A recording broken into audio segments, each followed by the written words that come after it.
I'm gonna show you guys full step-by-step on how I make one of our inline 12-0 double rigs. So we like to pre-cut our cable here. This is 900-pound cable. It's about a foot long, and we have two 2.8 millimeter crimps, two 12-0 stainless hooks, and then 2 pieces of heat shrink. So you're gonna slide your crimp on your line, and then you're gonna put the leader through the back side of the eye of the hook. It's just the way I always do it.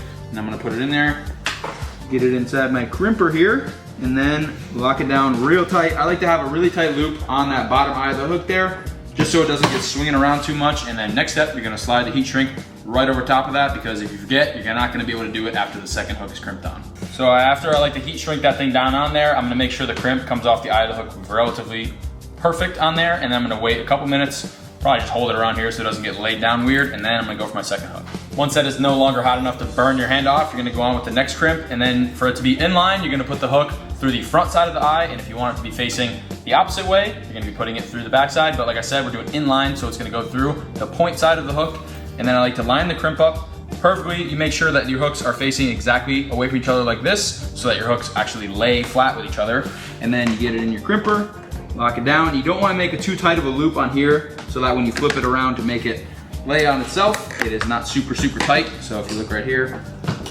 we have a decent sized loop on there so that it can lay back down and be perfectly in line. So once we heat shrink that top part over there, like if you can see inside that loop there, I like to pull the cable down all the way in so it's not interfering with my leader on there. But once it's in there and that's dry, pretty much all you need. This thing is done, ready to get shoved in one of our large Wahoo lures there. I only like using these on the real big 15 or 17 inch Wahoo lures, like one of our Super Streakers here, because other than that, a lot of times you get a head bite, and if you only have that lagging hook on there, there's a lot of room to miss on here without getting a hook, and that really increases your chance on one of those really big lures.